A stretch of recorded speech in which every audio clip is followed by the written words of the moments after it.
when I started BarterTrade, we could do things for zero, no cash involved. So kids could come by and say, I want this, can we trade for that? I had people that brought dinosaur fossils, and that's what a collector does.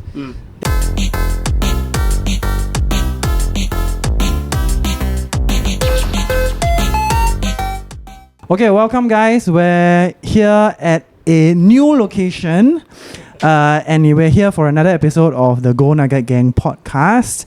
We have our regulars here, and of course we have a new guest. Some of you in Singapore, of course, will know him as Baikaru, right? Baikachu, and original founder of BarterTrade. So most of us know him as Barter Nick lah. Yeah. I'm Gold Nugget Nick, and then he's Barter Nick.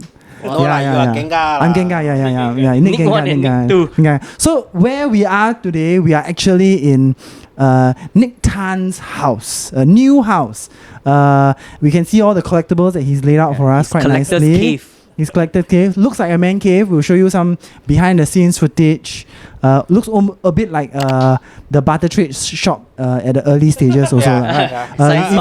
If you were at the shop, you would notice some of the things that look a bit familiar here. So especially December period, you would see a lot of familiar stuff here. Yeah.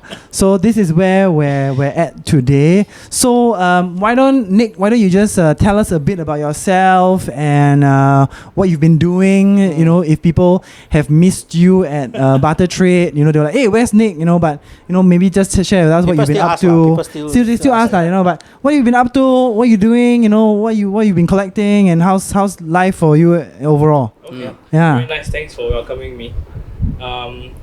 So just to share a bit about the journey, we were moving house, and then my wife said, where are you going to store your stuff as we move? So that was the birth of BarterTrade. It was because I needed to move house and store stuff. And then after that, we got to know really good friends. And then, I'm still happy that, BarterTrade is running smooth and well today. But yeah, the collecting journey has been quite fun. I've been collecting all my life. Not just Pokemon cards, but toys, figurines, tissue boxes, miniature figures of the past of Singapore, and as a collector, it's really collecting what you like. It's really not about collecting what people like or what people are chasing. Like the latest set, the chase was the Charizard SAR, the MUR. It is nice to have, but do you like it? So collecting, has always been a part of my life, and now it's really for my kids, and that's what I want to do. And along the way, as we meet different people, they introduce me to different things. And then you got the autographs. Justin, from that recommended me, hey, because I saw him at the trade show, and he was having all the Arita cards, and I was like, is this for sale? Because this is something that I like. It's art, it's what I have around the house as well. And I get people to paint for me Pokemon related, Transformers, Power Rangers, Ninja Turtles, you name it, I've collected it. And this Pokemon is just the main bulk of the journey. So yeah, getting into autographs and going to trade shows in KL and then having fun there just to get it signed. It doesn't necessarily have to be on the card. Because when you sign it on the card, you're thinking of, I'm going to sell it next time. I'm going to get 10. That's true, yes. And I want him to sign Pokemon. But, some of these artists are trying to escape that Pokemon limelight. And they want to showcase their art. People like, I don't know, Himeno or, Yuka Mori. These are icons of the industry, and that's why I sign on binders, I sign on boxes, I sign on things that I can collect, and I look through it all the time. People will say that the ink will smudge over time, it will fade, but I'm looking at it more often than your card in your case, right? That's graded. And how often do you pull out your card to actually see it? It's actually on display all the time. So yeah, I mean, everybody got their own version on how to display, right? Yeah, it goes down to person, right? Yeah. Like for your case, so many collection and different items. There must be a place that you must put it out for everyone to see. Like for me, it's also for my kid to have a look at what I like. I think Pokemon is something I like to hand down to my own kids. Yeah. And probably the same for you. So signature cards are definitely out there for display, right? Maybe some other ones that the older cards I'll probably keep hidden in the dark. Yeah. Until the day when she realized that, hey, it must be other things, right? Then you showcase. But things that I'm proud of, probably signatures are the ones. So I'm pretty sure you have some that are showcased here today. Yeah. That you display them, right? Because otherwise they won't be this expensive phantom guards here. Correct. I think along the way as well as collectors, we meet fellow collectors as well. And sometimes fellow collectors, they go through a tough time. And sometimes they need to cash out. So some of these are not signed on my own. Some of these was done by a deal by a guy that says, hey, I need to clear my collection. Can you help me? I mean, there are things that I don't really like in the collection. But I just find that the industry is quite scary at this point of time, where it's every man for themselves. It's fittest, whoever has the deepest pocket survive. That kind of thing. But when I started BarterTrade, we could do things for zero, no cash involved. So kids could come by and say, I want this, can we trade for that? I had people that brought dinosaur fossils, and that's what a collector does.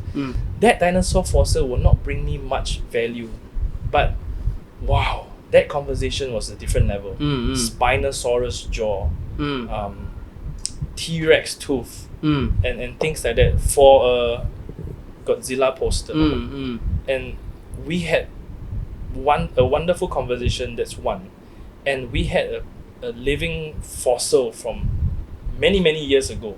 And my kids love dinosaurs. And it's just about, helping different people in different phases. And then, there's Sugimori, there's, Saito, and then all this, it all brings back a lot of history and memories, along the way. Trading with a story to tell, huh? Yeah. I mean, just now as we were having a conversation, so actually before we came to your house, right? I was with Javier and we were at the card shop. Yeah. So we helped to buy the OP11, right? Because you needed it, right? Yeah. Then I walked into the shop. Then I saw a pair of dice. Monty. It was a Rick and Morty pair dice. of dice. Like, I mean, it's $6 lah, but it's like, hey, it's unique. Number one, it's unique. It looks quite cool. I quite like Rick and Morty as a comic. So it wasn't like the good thing about collecting is that I didn't have to think about whether there was resale value for yes. it. These are the nice moments to have. Yep. Yeah. So, and actually, when I grew up, I collected also this Dragon Ball gachapons. Last time, many years ago, they would sell the Dragon Ball gachapons. Then, of course, I moved to other things. That I sold them, but I made a loss, but I just cleared them so that I could fund other things. You to clear the space in the house. But I remember collecting those things. It's like, I'm trying to collect the set.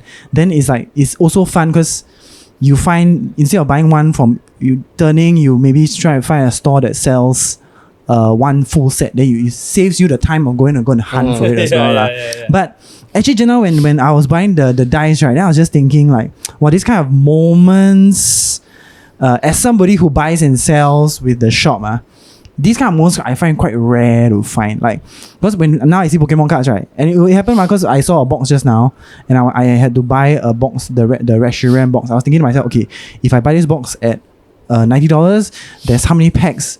If I sell at the shop, I should be able to make $10 from each box that I make. Right? So I was calculating profit. Then I was thinking, okay, buy. Then, but when I saw the dice, it was a totally different mindset. It was like, I'm just buying it for fun. So that's the thing, like, because now we are shop owners, but we are still collectors. Right? So when that happens, right, is we have to know what is bought for what purpose. Right? So like as collector, we'll collect like we see the thing, then we're like, okay lah, it's not nice, what we'll buy. But then when you're looking in a shop perspective, then that should be different. Then it will become like, okay, I'm going to get this at this much. Then should I up price? If up price, how much I'm going to up price? How much is it in the market? Blah blah blah. A lot of different things to think about. But the part where you said, wow, this is interesting. That is the true collector part lah. Yeah, because where you are collecting for the sake of collecting. Yeah. So like just now when we were at the shop, right, I can understand why you want to buy the Reshiram. You're doing your math, you're calculating, right? Well, I saw you pick the dice, like, what the hell are you trying to buy, man? In my mind, I could not comprehend. But that's the point of being a collection, right? You, collecting something is, you don't need a rationale for somebody else to understand why you're Correct. So it's the same as now. I mean, I've been telling them, like, recently I started Magic, the Gathering, playing, right? Playing. Yeah, I started playing. Commanders. Yeah. So to me, it's like, am I thinking about, wow, this one... so it brought me back to the TCG playing days lah. And like I used to be playing Pokemon. Then after that I stopped. So it brought me back to, okay, I need this, I need that, I need this to make the deck better. Yeah. But then when I buy it, I think about reselling them? No, I want to put them into my deck and then to play, to have fun, right? Whether is it fun for me, fun for the whole table, that one is different thing lah, but it's still fun, right? So it's just different perspective, different thinking, where you have to wear different hats at different situation. As a collector, you have to wear the collector hat. As a shop owner, you need to wear the shop owner, because if you're a shop owner and then you still have the collector mentality, you won't survive lah. It's very difficult. Actually, I have blockies in the shop now. I actually some days I think, oh, maybe I should just open the box and just rip it, That's the problem. And because I think about it, I didn't buy a retail price, but I bought a wholesale price. So Correct. if I open all, actually can maybe. Correct. Also your Spider-Man collector's box too. Maybe That's the whole thing about having a shop. Yeah. You need to know a fine line when Draw the line. you have to draw the line where and when you should do stuff. The self-control. Even last time when we did stuff at the shop, there are things that we bought from the shop, but then we just pay the full price lah. No, actually, when we back in the days, whether it's at Science Park or at Queensway, right? I think we were the biggest supporters of the business because the boxes are just there, the Immaculates, the Obsidians, the Marvel cards that we love, and people that collect Marvel cards, right? Honestly, now even to today, there's no resale value. Yeah. When you open up the box, there's no way you're gonna make back the money. Even though they changed to have number cards in there. Or, in there in the cupboards, there are master sets of sets from 1995, 1996. Fleur, right? And it's just sometimes you just need to look back and think of the whole journey. Sometimes being a shop owner or going to trade shows, and what are you actually looking out for? I have people that come by and then they say, okay, how much? End of the day, we are like $17. And they'll be asking like, can we do 14? It's like, sometimes the shop needs to earn. And sometimes you're just too tired to talk to these kind of people that negotiate for a few dollars. A few dollars is it's something still, right? I mean, it adds up end of the day. But a lot of collectors these days, they want the best deal, so that they have the price. The best price. Like there isn't like a best price. There's like market price. And I honestly, from a collector's perspective, I never believe in like last comms, and all these kind of things, because if I like it at that point of time and that person is selling it, if I pay this person that money, he might be able to do something else with that money. He might be able to feed his family. He might be able to buy something for his kid. And I will earn back my money. Money can be earned back. But that relationship with this, I mean, all of us here have done deals. I've traded with you, and we've opened up Marvel cards, and then we've shared the boxes, and then we had so much fun hitting nothing. Okay lah, got something lah. Right. But the time together. It's the time together. Wow. It's the time together. And I remember that photo that we took together as well. The triple trade deal. Triple trade. Oh my Right, god. like it's like a triple threat match, in WWE, but everyone wins. I got some art that's still there. I keep it, and that's original art from God knows which comics. But it's Spider-Man and the bad guys, and then you got your cards back. I got my cards back, man. Oh my god. So it circulates. But it's what I remember at that point is not about the price. How much did we trade for? It's just the experience. It's just the experience, yes, right? It is. And that's what a true collector should be, and wherever you go, if you see something you like and you don't have a wife, then it's okay, because you can buy it. But when you have a wife, she'll be like, where are you gonna put it, and stuff like that. Around.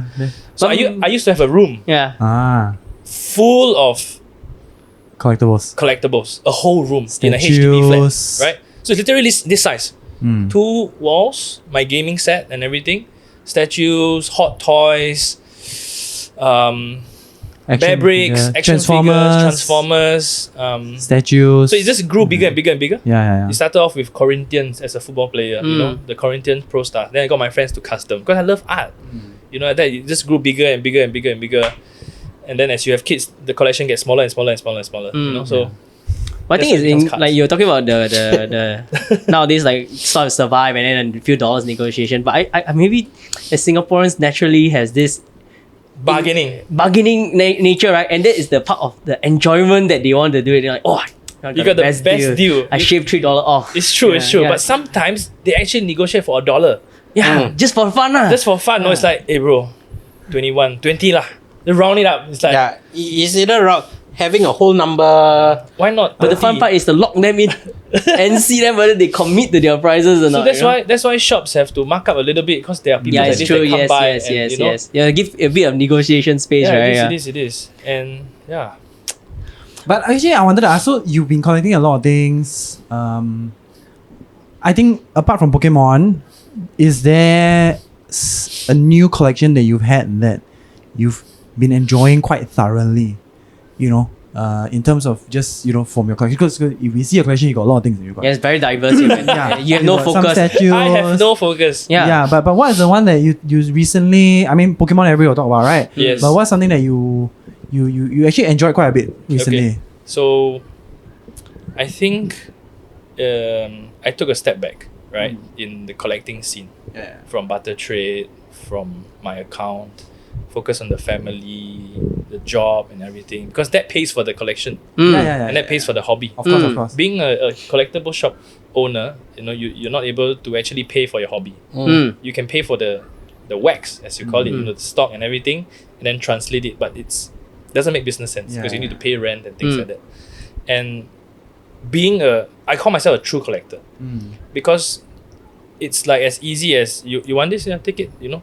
If we can trade, you know, and just there isn't really much to think about. Yeah. Like, you know, what's this? Little Mermaid biting off the fish that's in the cartoon. You know, and it's Sad just salesman. Yeah. But you know, back to the point back to the point about, you know, what I've been collecting now, right? And that's different from Pokemon and things like that. Honestly, it's nothing to do with collectibles. It's about fully focusing on my kids. If you look at them as a collection or a collectible. I got 3, you only got 2. I only got 2. I got 1. He got 0. You got 0. Yay! It's still swimming. Unhinged. You're getting unhinged. Yeah. But you know, it's just you just look at family time. I mean, as much as this is, I know this is the podcast for collectibles and things like that, but I think you need to truly appreciate family time. Time with friends, with relatives, because you don't know whether you have another tomorrow. And that's what allows me to enjoy everything that I do, whether it's work, time with friends, and collectibles. So it's like I'm really into miniature figures now, but that tells a story about the past that we don't see now. You know, we have the durian collector, we have the Samsui woman, like the shop houses, the shop houses and the figurines and things like that. So it's like something that I'm going into now, because then when my kids look at it, then they're like, oh, what's this? I can tell them a story, you know, of people, you know, hanging stuff out of the window to collect things from their neighbors.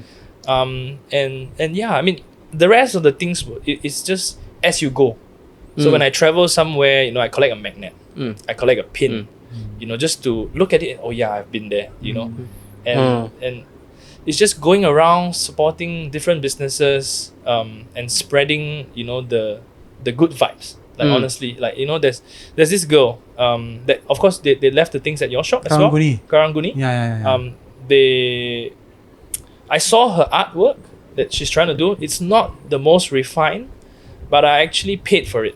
So it wasn't very, very cheap for a proxy card that's the 3D art. The 3D one. We have it at Gold Nugget. So I supported her. Likewise with all the other different artists where you come cross path and then you don't want to showcase something that they do. So I did just a post, a feature about what she did, and now she's having her own booth at the trade shows, putting stuff at different places. And I bought like most of her like poncho series and like, you know, art that I like, you know, and it's just about spreading the good vibes among the collectors. And I really want to help I mean, I'm not famous, but I Quite famous. Famous enough for us to know. But to be on your on the point you're saying, right? I think supporting this kind of local artists is very important right now, considering that, you know, in this time and era, I've seen ads on Facebook from talking about how like choosing the path of the art is very tough life. It is. Especially in Singapore, where a lot of things are result dependent. Yes. Right. In this case, artwork is something that is inbuilt in you, but the value differs from eye to eye from different people, right? But you need, if you have a little positive support from a small group, it gives you a bit of motivation to pursue on the thing. Yes. Then for them to move on for like, you know, like you're talking about in the book, in the store, all the way up to now a vendor, to become a vendor, it's actually quite a big step. You know, it's a leap of faith, right? You have to pay the rental of the booth, 2 days of non-stop engaging customers to push your item out. They need people more like your attitude, you know, to go there and say, hey, I don't mind supporting one or two. You know, give them feedback. Maybe just tell them what to improve and what we are looking as a customer. Actually, I did a series that time when I was drawing the 151. I stopped already because I got lazy lah. But actually, Nick he offered to say, hey, I'll buy out the 151. You told me this. Then I was like, wow, that's if I finish. But stress now. I stress. I was like, I stopped at about, I think about 30 and family came. I did what he said. You did one Gengar also. I didn't get the Gengar. I mean, I didn't officially get the Gengar lah. Gengar was just drawing for fun. Gengar got a few in the shop. Yeah. I mean, the drawing was terrible. Yes, it was lah. But it's still art, right? But it's still art. He give it a try.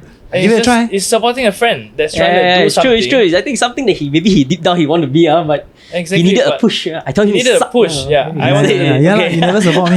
Get it off the market so nobody sees it. Terrible. I'll do more. This other thing cannot draw. It's true. But hey, do you don't say there's this series of dolls now? It's called Funny Ugly. What's Funny that? Ugly doll. Fugly.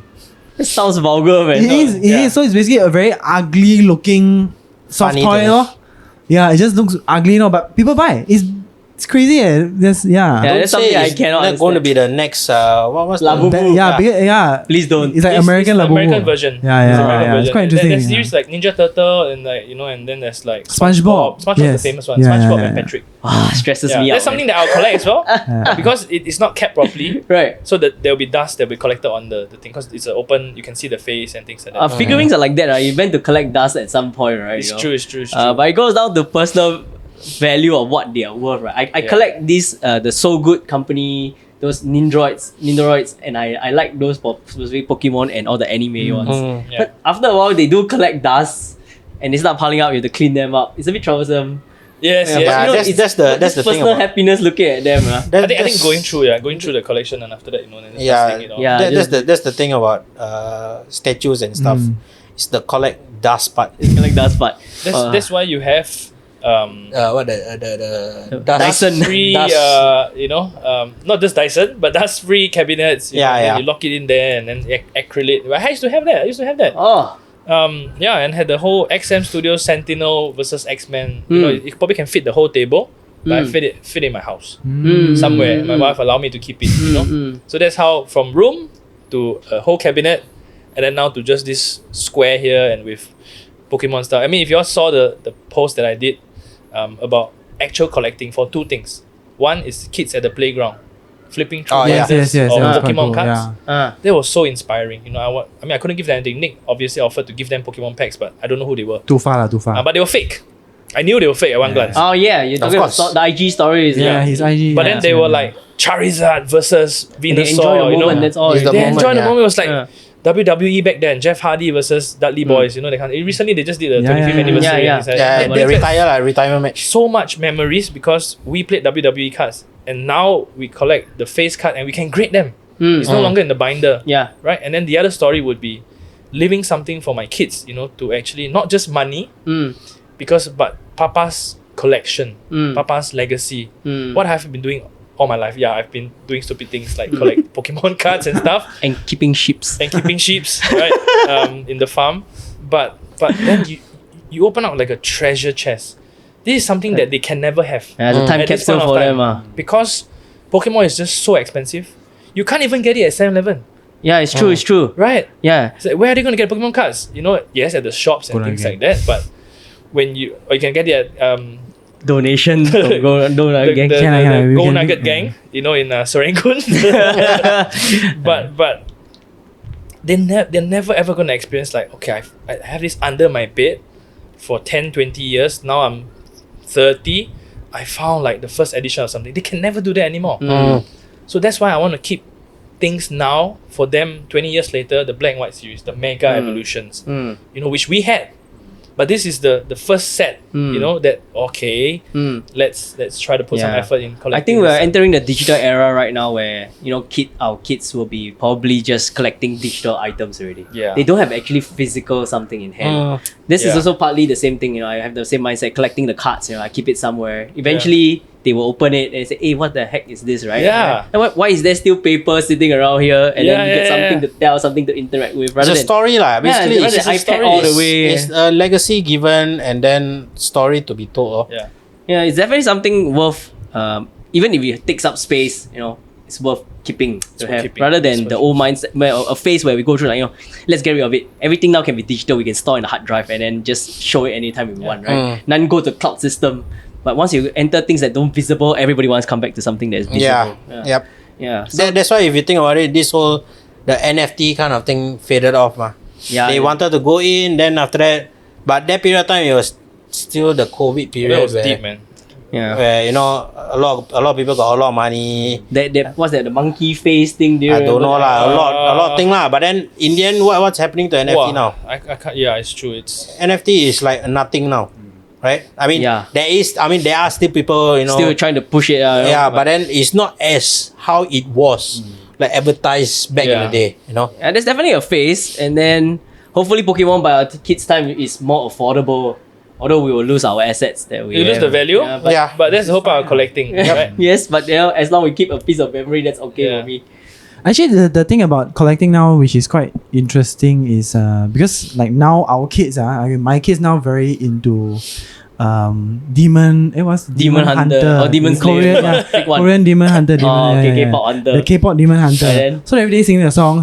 So I guess eventually in the future, if the IP grows, they have cards or they have toys, these are the things that they will remember right? You know, the Gathering coming out of there, right? Or say fake news. Korean Demon Hunter, no. K-pop Demon Hunter. I mean, if it doesn't, maybe lah. I mean, okay, this kind of thing, it won't be a main set. It will be a flare, like a secret. Yeah. I mean, there was a Labubu trading card come out. That recently, But I think this K-pop thing will be their era. They grew up with, right? I mean, it's not our different thing. It's different eras. There's also like last time when we grew up, also is whether you are more Digimon. No, even it's Digimon, because last time Chinese Channel 8 would play the Digimon Then followed by Pokemon. Then Pokemon. Then if you grew up watching Channel 5, right, then you're maybe more Power Rangers or Ninja Turtles, right? So different era also. No, last time, many years ago last time they were split when you're still baby. Hey, hello, we're all the same age. No, last time Channel 5, before there was all the other channels like the cartoons will be on Channel 5, then the cartoons will be on Channel 8. Then if your family grew up speaking Mandarin or speaking then the cartoons are different. So there are some friends that they grew up on Dragon Ball. They grew up on so nice, right? also other brands. Then mine was more like maybe Teenage Mutant Ninja Turtles, Transformers. So very different. Like I've got some secondary school friends that are a bit more. The family grew up speaking Chinese, so they are more on the anime side, So like the Dragon Ball, then after that the Naruto's, and then the One Piece, then One Piece. So then very different IPs that they are interested in. So now also I think eventually what we keep now is really for us. As much as we want to give to the kids, maybe if the IPs continue to grow into their generation. Yeah, seriously, God knows, man. We have no idea also but Pokemon looks like it's trying to go for the eternal legacy. I mean, you look at it. The longest two card games are still Magic and Pokemon. So you can expect another 30 more years. Yeah. So we see hopefully things get better in terms of buying and selling and things like that. But I mean, I guess going back to you in terms of you're talking about you're moving, not say moving away from collecting, like you still collect, right? I guess you're not hunting for new stuff, right? So like just one thing that I think I shared before we actually had this conversation is that I actually don't go for Singapore card shows. Yes. Yeah. I mean, just solely because not because I don't collect, but it's it's very tiring. It's very tiring because you go to each different booths and you only have like certain hours, right? They're free. And then they're free, and then you need to queue. Probably need to pay, and things like that. And what you sell will probably be what he sells, and then she sells, everything. So the things that you're supposed to look out for are actually the sealed stuff, the slabs, not the binders. Binders are like for, like you can actually go to that person's shop if they actually have a shop, and see it there, and it might be even cheaper. Yeah, you know what I'm saying? Yeah, because and sometimes when you do trades off, like whether it's Facebook or claim sales or whether it's Telegram groups, and you need to go to that person's place to collect, and that person is actually a shop owner, you might be able to have access to like other things as well, because at that point of time when he displays his stuff, he might not be able to display them all, and the expensive stuff are usually kept behind the scenes for actually true collectors. Because then you save time on the negotiation. The guy understands. Obviously you need to do like your checks and things like that, but if you've done your homework, it's actually a breeze in the park. It's just prices there. If you want it, you can pay for it. You probably have a bit of buffer, and then you're done. You go on to the next deal, because I can't have that conversation with you on and on and on and on and on and on. And it's tiring, it is very, very tiring. Yeah, so I don't tiring. go for Singapore trade shows. I actually travel to KL most of the time for TCG KL, because it's not as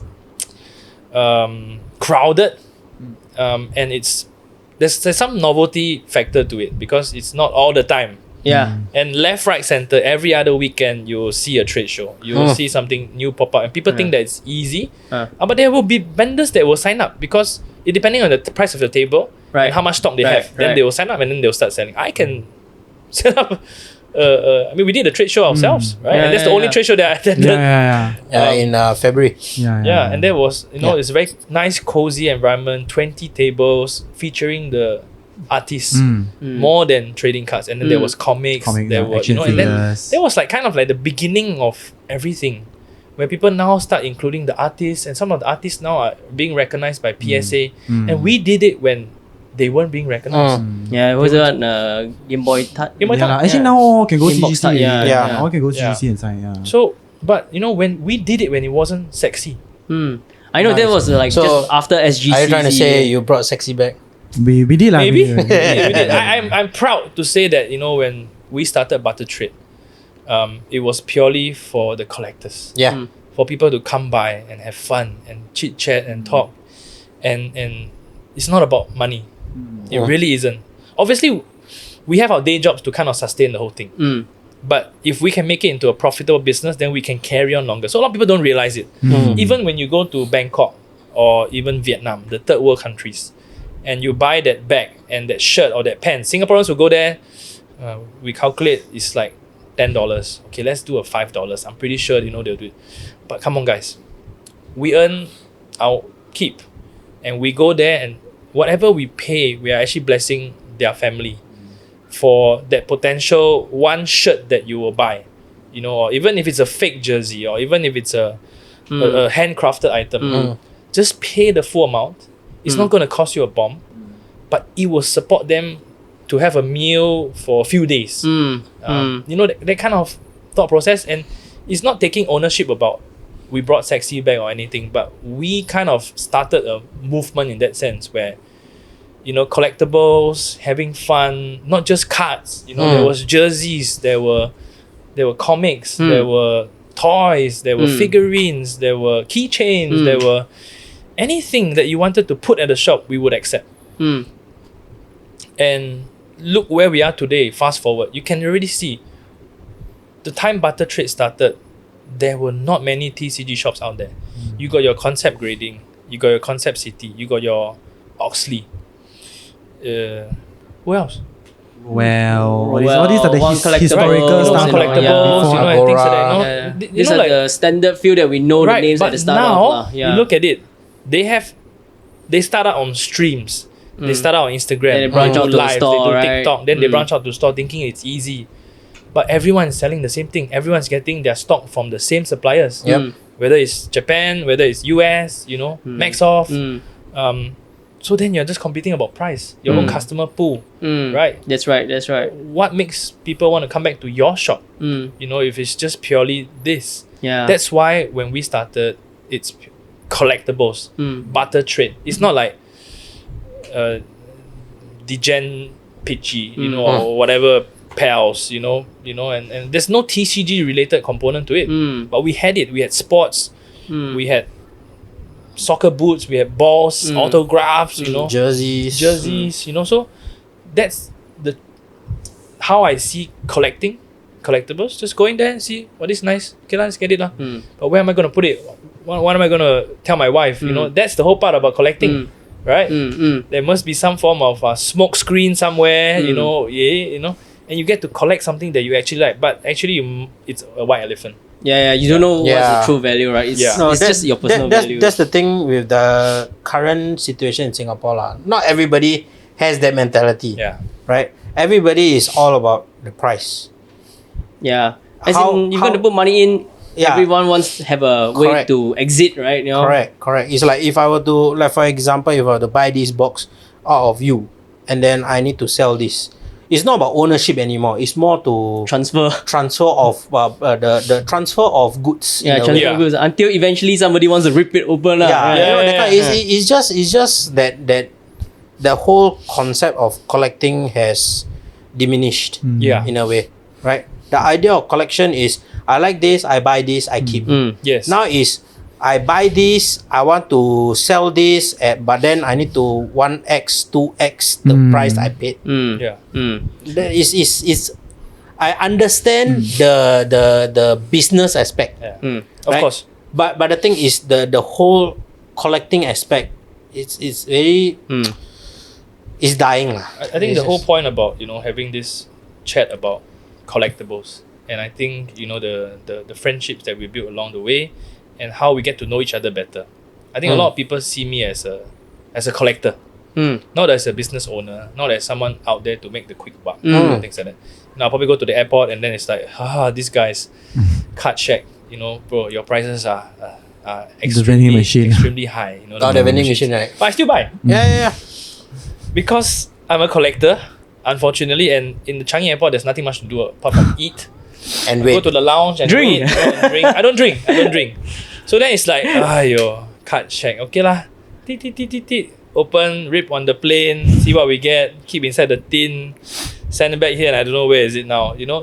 I mean, it's not trying to change people's mindset on what you should do. Yeah, correct. But that's why we have this conversation about me as a collector. Just collecting whatever I like, doing things that I like along the way, to wherever you are, whichever country you're at. Just get something memento. But now going back to the fact that the trade shows, right, in Singapore, I've been going for a few. There's really a lot. There's too many. Almost every month you have one at least once a month. No, it's every other week. Yeah, it's not every month. But for me, it's week. Like kind of a little bit of escape to go and meet up with old friends who manage to set up a booth and try to keep the business going, and then you chit chat with them and see what's going on, right? Yeah. But the thing I saw a little bit different was nowadays there are some overseas vendors coming in, Malaysia side, Philippines side. Yes, that's nice. Quite fresh, to see some new people, and then when you chit chat with them, they're quite open. They want to trade. They don't mind trading, and when they calculate the value, it's a bit different. I feel a bit more American when you see them do the offering. It's actually quite refreshing. It feels that way. Once I'm almost getting ready to do a trade. Although it didn't happen, but then it's fine. Very close. It was very close. Because you're Singaporean. I sound Singaporean. No. That's the whole thing. Because like for me also, I've been vendoring in a few shows myself, right? So that's why I've seen like the change that happened like from last time when my first show I started was last year's SG card show. That's the one long time ago at Librarian. That's your first one. The first one was Librarian. That was a long time ago. Yeah. So last year one, right? So that was my first one, and then fast forward. Then the subsequent next one was the BarterTrade one that we did BarterTrade at the arts. No. The one that we did at the Science Park one. That one. That one. That was Those with the escape room guys, right? Yeah. Correct. So that was my second one. So there also I remember. Oh, it's your watch. It's my watch. Yeah. I remember we not many like local vendors, but there not many overseas. There were a few overseas. I remember there's one group from Malaysia and stuff like that. But the thing is, vending back then, which was just last year, it's so much different from what it is now. It's different, right? The mindset So is much not different. The same, But the idea is to hunt back that feeling, that when you go to a trade show, you feel like there's a chance. And- not and- like there's no more chance to do anything. Yeah. And one of the treasures, I was just sitting down and just like, sometimes there is a very heightened period, and sometimes there's a low period. I just sitting down there. I was thinking the second trade show, which was the one, Go at right? Science Park. Yeah. Science Park one. I remember we were sitting beside Pukimak. Okay. Then I was thinking, wow, look at my booth and their booth now. We are one of the bigger booths here already. Like, we have grown so much and we have seen so much of different type of changes in the whole the scene. Mm-hmm. Right? So it's that's why when it's kind of disappointing where we are in a space where it's all about price war, and instead of just all about the cuts, all about the trading, it's Yeah. all about when you go for trade shows, it's called trade show for a reason, right? Trade show, trading, right? You want to trade. Trade item for item. That's the fun, right? That's the fun part. Yeah. But then now it's all about cash. It's all about the top dollars. Is whether I can sell this to buy that, so I can sell that, kind of thing. It's a pasar malam now. It is. It's more like a flea market kind of thing. If I really sit down and think about it. But it's quite refreshing. Like, I know why you're going to TCG KL kind of thing. It's kind of refreshing when we go overseas, right? And then we feel excited, when we go for our first one last year. Yeah. Yeah. Like, we had the motive. We were there to CC look. Correct. And maybe we can go for some shopping. Yeah. The point is to feel like not in the original place. Correct. And we get to see some new experience. Yeah, and then there's a lot more stuff there. I mean, not just obviously, you do in a different currency, Yeah. right? And then of course there are different stuff that are offerings. Yep, that's In right. Singapore, we always say that we are very small, and I honestly I always remember people coming to me back then, and then saying that I know who's that from, I know where this card is from. This serial number, that product, this is. And I was like, I don't care where it's from. I'm buying it because I like it. It doesn't matter who it came from. Yeah. So it's also to a point where the scene now, you look at Instagram. Obviously, TCG people follow TCG people, and each time, I mean, there are times where there are situations that happen, and then there's that negative vibes that spreads around. Like this person has like a coded message for that person, and then that person Cryptic message kind of thing, right? Yeah. that cryptic message, and then it's like, I don't think we have been part of these kind of things. I mean, everyone has their story. Everyone has their bad times as well, and you might get that person on a bad day, right? But I still remember there was this one that they did I mean, just for sharing anyway. It's I think like a blind pack. I don't know. I forgot what is it even Mystery called. packs, Mystery packs, mystery right? pack, Mystery yeah, packs, like mystery pack. guaranteed a PSA card, a graded card, and things like that, and what have you. And then they included the cost of grading into the value of the card. So I priced this as 50 because grading is 35, and then it increases the value and then things like that. So then it became quite a bit of a hoo-ha in terms of but that's the thing. We're talking about $50. $50 means a lot to some people. But if you are a collector in Pokemon space, $50 is actually nothing, because we look at the thousands, and Hundreds some of of thousands, hundreds yeah. of thousands, in Yep. ponchos and things. So I'm just comparing to that, not devaluing something that's $50. But the amount of negative vibes and negative energy that comes and gets involved with this kind of things, because there are cliques, there are groups, and then they will start collecting. Because I don't know whether I can say this on this, but you can block it out. I mean, I don't know, but people back in the day when I started BarterTrade, they're asking, who are you going to grade with? The age-old question. I'm like, yeah. what? I grade with whoever that I want to grade. Yeah, just grade whoever you want, man. So yeah. even now, back in the days, anyone, you can grade it yourself. Yeah. You can grade Yeah. it with Yeah. Santosh. You can grade it with Oxley. You can grade it with Concept. Everyone has their pool, and you're doing the same thing. Honestly, right now, you look at the card now. I can be a grader too. I'm not trained, but I can give you like the most beautiful comment. Like, bro, off center. heavy left, heavy right, back got slight whitening, you know, things like that. Yeah. I can do that too. What's the difference? Yeah. But That- everybody likes Suresh to take can do it. opinion. Suresh can do it. Suresh can do it. champion now. Suresh now Right? You know what I'm expert. saying? Like, I don't understand back then because I came into the scene Yeah, without yeah. any sides Knowledge. taken or Yeah. knowledge. No, and you grade, I just grade. No? I It's just just grade, like there's okay, 8, 6, 5, Yeah. 10, 9, whatever. It just okay. And Your Chinese set was there. obviously, two things I look at. I can name them because I know them personally. So Oxley, I don't grade with them because of the timing that they open. Recently changed. Recently changed. changed. 1 o'clock. But Derek was very kind. He said, bro, I send people to your house to pick collect, up yeah. and collect, and then I can grade for you. But I've never, worked that time. But in trade shows, I just grade with them. Whatever I open with them, For Qatar, because, they open almost like 24/7. It's like a mini mart. Yeah. So it's easier. And then now, I just do it at trade shows. I do it at trade shows. It's easier once one bulk send Just there. send all. Yeah. Yeah. Then Whoever they'll is be- there. Yeah. Then when they receive my whole stack, then they'll be like, "Do you need some? You need Pre-grading. No. Just grade whatever grade is very It's great. the easiest for anyone. It's the easiest for them anyway. Just Yeah. make sure they're all taken care of and everything. Don't lose them. I bought. Yeah, that's the most important thing. I think it was TPS was in Bangkok. And then they had this booklet. My gosh, David Beckham, Nicky Butt, Paul Scholes, Wow. triple booklet auto. Yeah, like I negotiate with the guy lah. I was like, okay, come. Straight away, send for grading. Doesn't matter the grade. It's to encapsulate Encapsulate, yes. your Preserve the collectible. thing, yeah. Preserve it. Doesn't matter the grade. Because you're collecting.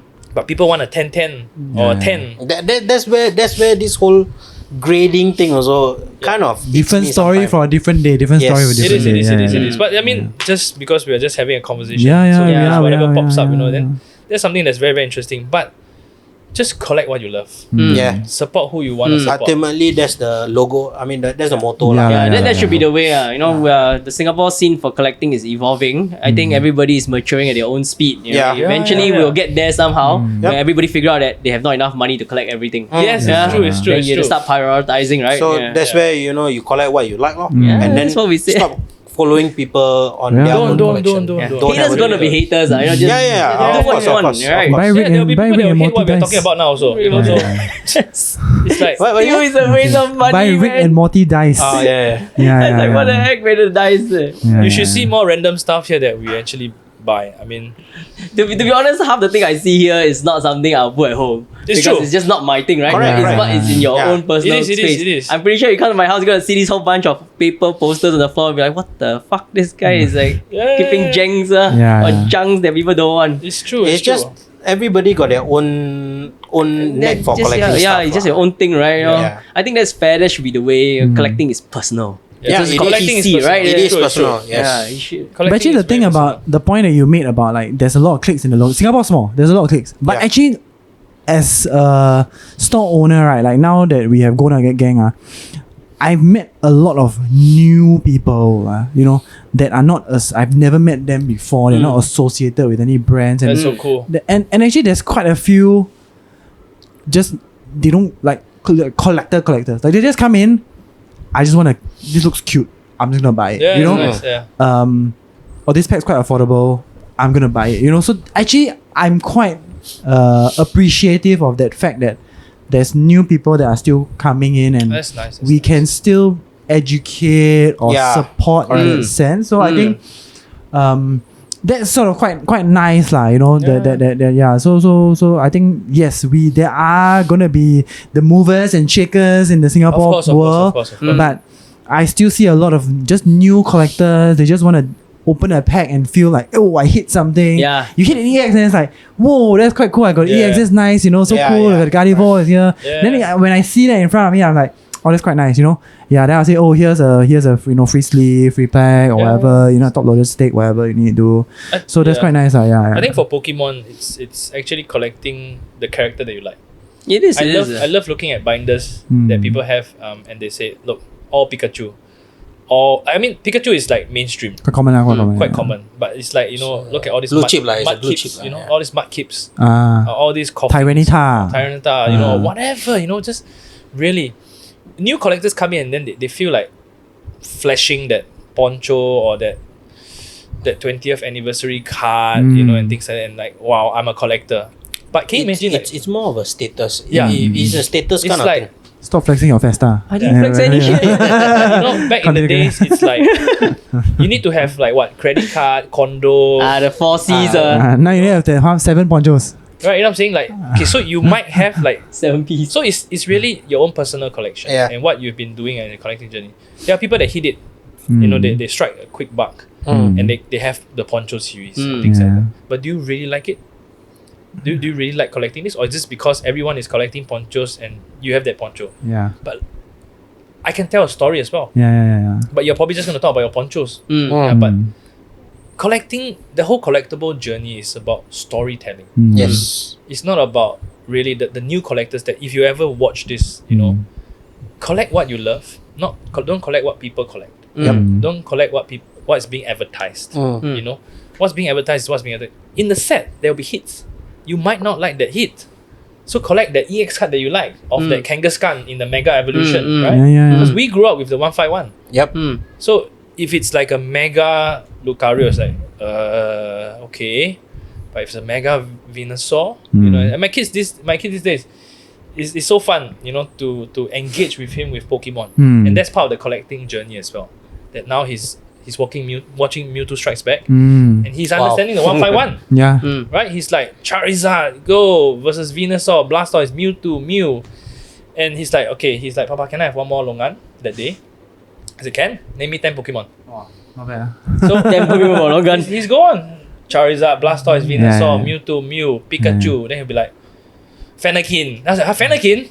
Oh, that's in like the new set. New set, series. yeah. You know, I was like, where in the world you get Fennekin from? You know, then he plays the Treta. Is it called Treta? Yeah, right? the game. But he doesn't know anything, so I'm the one enjoying it. Yeah. What Pokemon am I going to get? Yeah. You know, I've never played Treta before.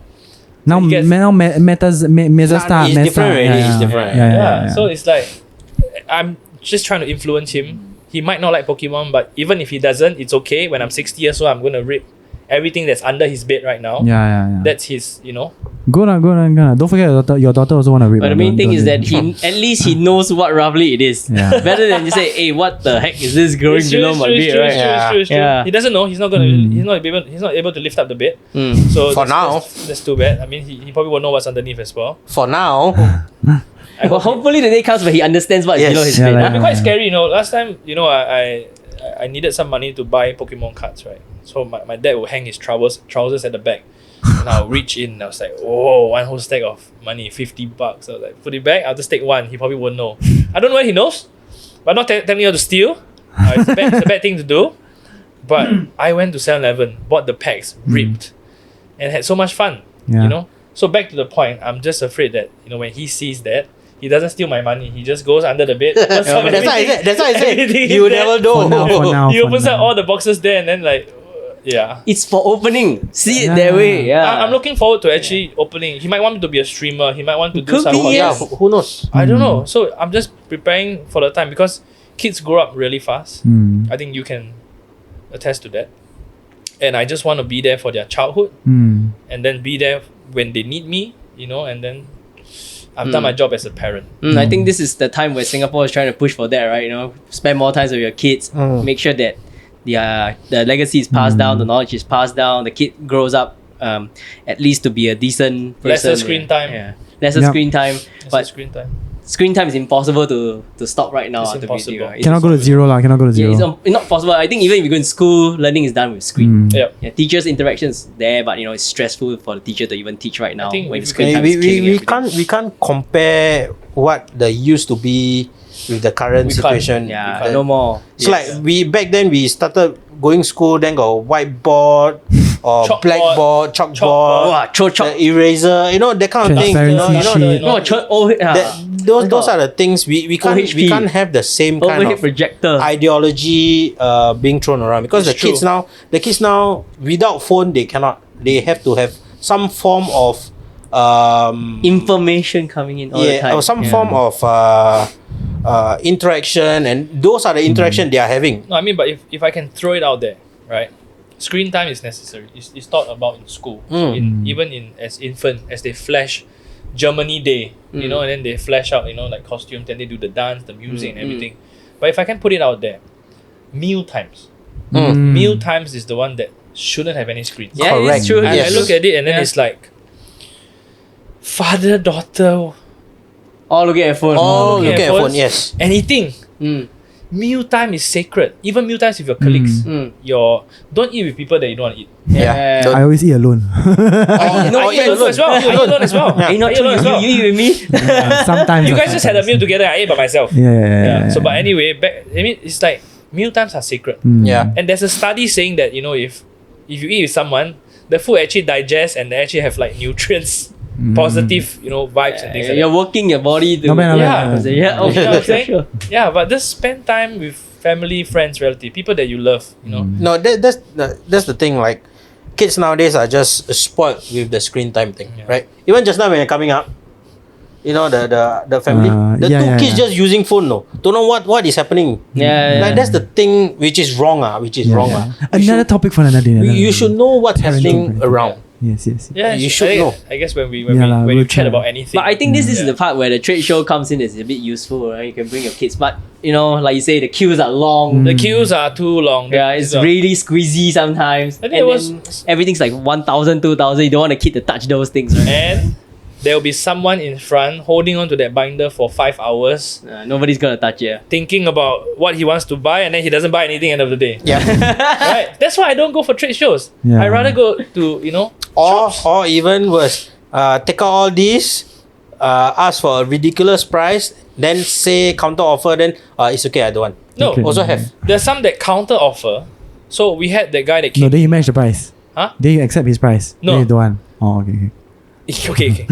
Yes, I accepted his price. And me being me, whatever price you want to give, as long as I don't lose money and whatever makes you happy, the customer is always right for this in this sense. Yeah. In the sense that customer always right, that sentence is just to make the customer feel good. Yeah. So that he will come back to patronize and then support Yeah. you because you are easygoing. Yeah.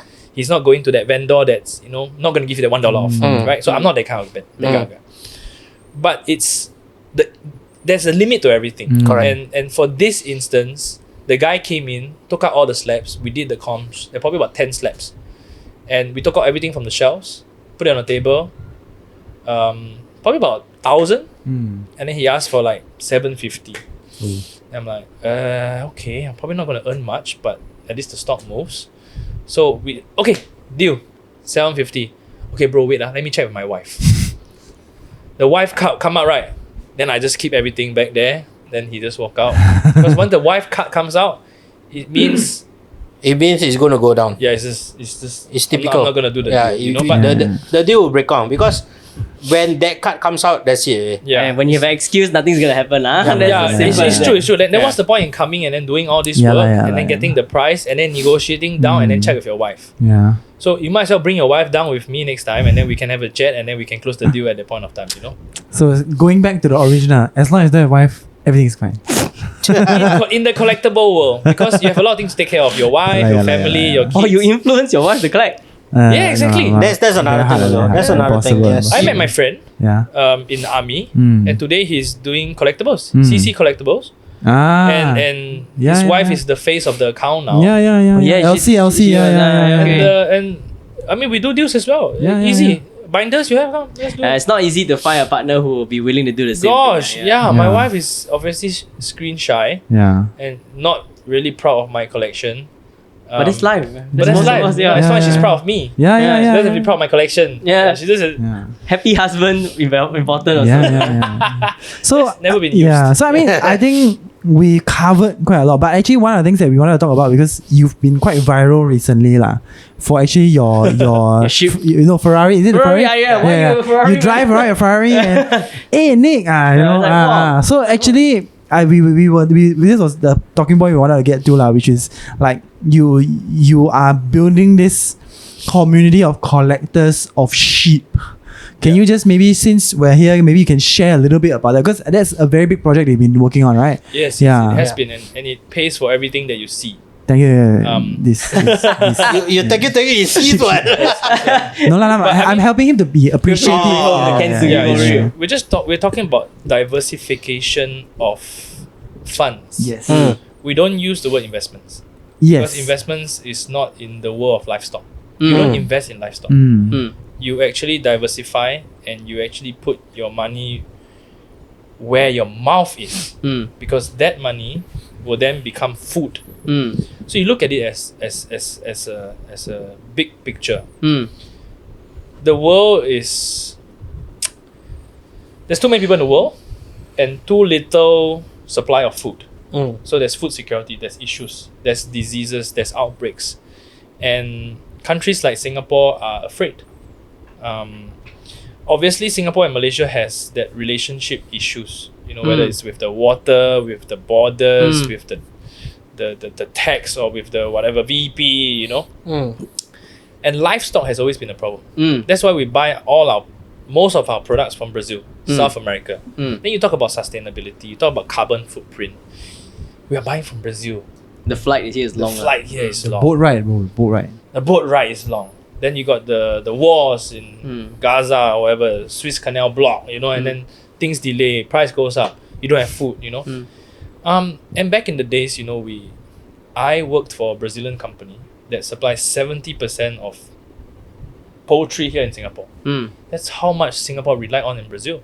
And then after that, obviously, you open up to Malaysia, and Malaysia banned the chicken. And that's why we have this here, and it depicts of the whole year's story. Scrooge McDuck holding on to a chicken. That was the year where Malaysia banned chicken, and I worked for this company. Oh, Sadia.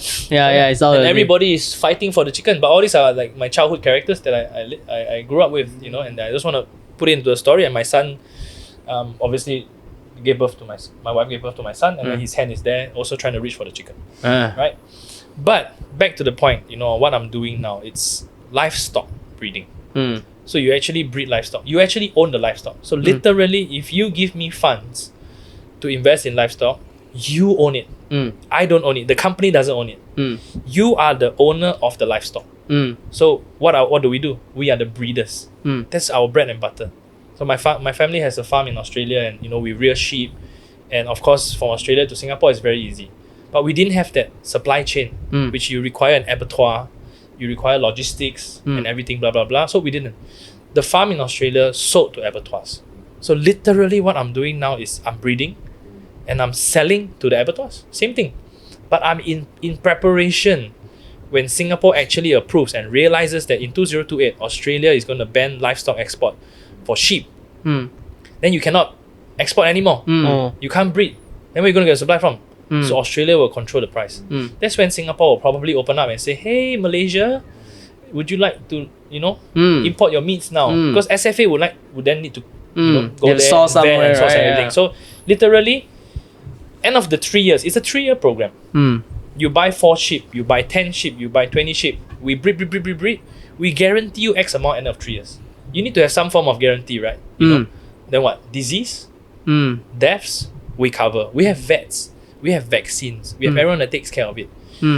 One sheep will potentially become 18 to 20 sheep at the end of 3 years, but we guarantee you 16. With that 16, you already make a good 30% in the whole 3 years. So there is a return ROI percentage that we calculate based on the number of sheep that we get. So it's like a insurance, but not an insurance. It's a totally different plan that you cannot compare with anything. So what's one way to come and contact you if they are interested in this? I think probably Nick will probably leave some contact details on the podcast or wherever, and things like that. Somewhere, there, and click the link below, like and share. Click on the face, click on his face. But I mean, most people that see the video in the TCG arena would probably know my accounts, Nakedless, Baikachu, so everybody's shocked why you got the Ferrari and the sheep, right? So it's sheep breeding, literally sheep breeding, and it's 99% risk free. The 1% is probably government regulations, but it's a 30 on 30 renewal lease, and we are in our 10th year. So we have done 3 cycles. So what are you going to worry in the next 20 years? You're probably going to be able to partake in only 6 cycles with us. And the higher you go, the more sheep you have, the chances of them having twins and triplets. And that's where there's the multiplier effect. That's the mystery pack. Yeah. You open 5, maybe got one. Wow, you got triplets. Triple. So that's why we did the video, just to show everyone that, I'm breeding Marips. And Marips is just Pokemon related, collectibles. So got Ditto lah.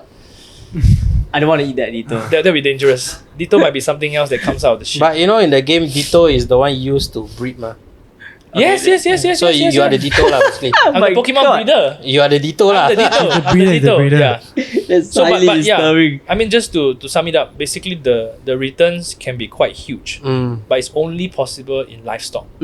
If you buy, I mean, obviously a lot of stock crashed recently. Like, there's a lot of people that pull out because of the tariffs and things like that.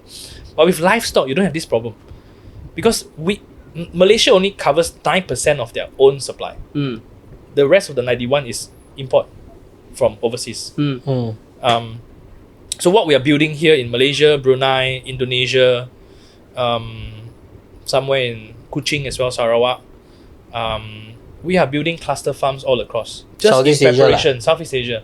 Just in preparation for this term where we call Asia for Asia. So Asia supplies Asia. So we don't have to rely on the people so far away. And people like, trying to control the prices like Australia, cutting this, cutting that. It's Asia for Asia. And the point is, literally, you own the sheep at the end of the 3 years.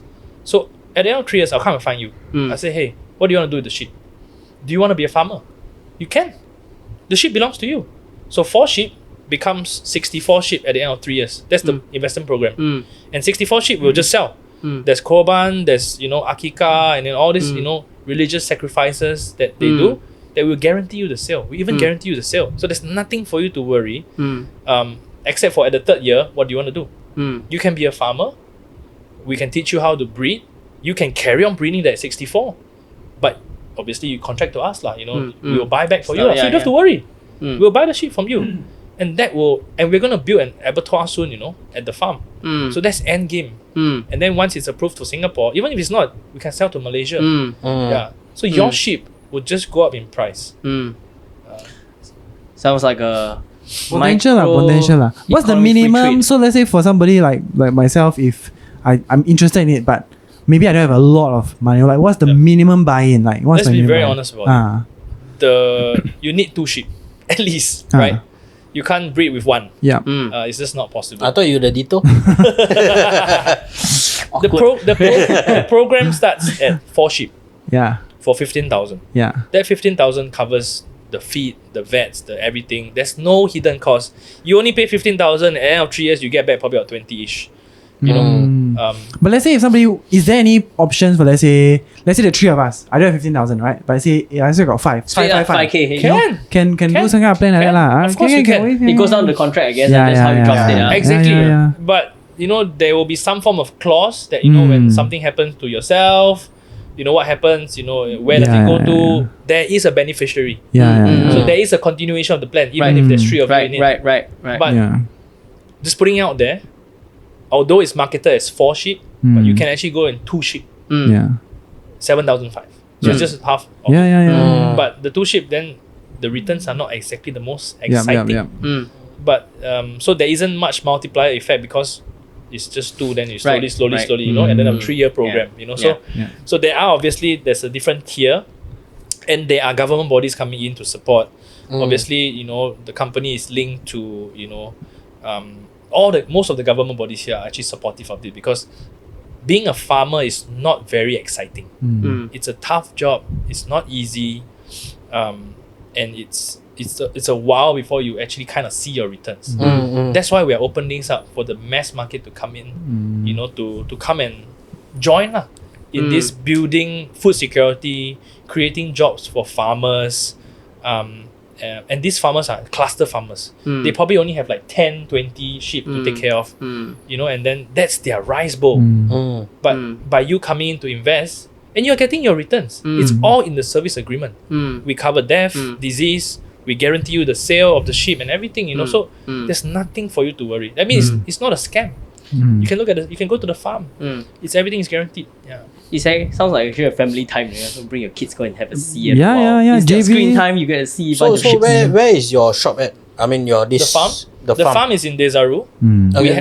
We have a mini mart in Woodlands that showcases halal products. And the partners that we work with, home-based business, products from Brunei, halal. It's the one I met you at the market, the wet market. This one. That's at Woodlands.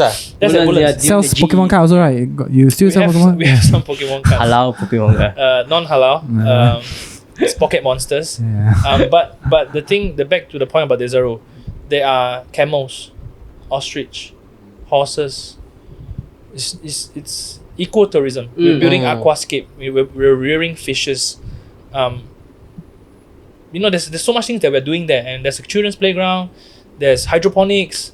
There's ATV. And it's a holiday destination, right? But now we're gonna commercialize it a little bit by building an abattoir, which is a slaughterhouse. So the meats go straight to the slaughterhouse, packed. Endgame. That's when Thanos snapped his fingers and then we're done. Half the ship died. Half the ship gets slaughtered.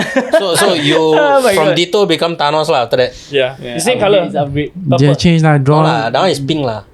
Then Ditto is pink. Ditto is pink. Ditto is I pink. thought Ditto is purple. In different lighting. Shiny, in different lighting. Shiny Ditto. But Thanos is dark purple, I guess. Then he becomes Optimus Prime to deliver. Before we after that he tangent off onto the various colors, I think it's a good time to sort of wrap up today's Oh episode. yeah.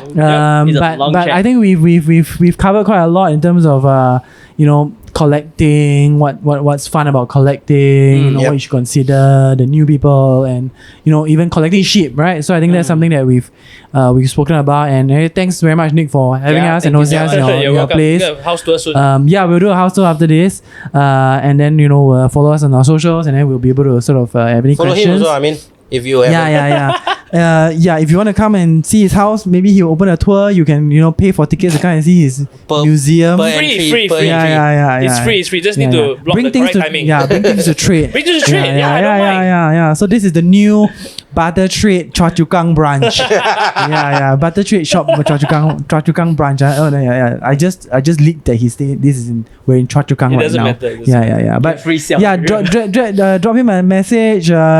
Nick's always very happy to sort of have chats with anybody. Yeah. Whether you are a collector that's worth millions of dollars, whether you're a collector that's worth $10 in your collection, Nick has always been very open to chat about. I mean, that's how I presume that's all of us. That's how we all know him. Yeah. It's all from the initial chat. Yeah. And that we are here. I mean, I think what Nick's my impression of Nick has always been the case that like sometimes he do deals because we talk from business perspective, money funds. Some days we see his deals that he do and say, how does he do it? And I think, never mind. We don't ask too much. We don't ask too much question. We get what we want, we get out. Yeah. But we see that he's having fun. I think that's a good I'm part. always having fun. Yeah, we're all having fun. It's not a deal that I never had fun with. Yeah. So I think that covers it for today's episode, and then we'll see you at the next one. Right. Thank you. Bye. Bye.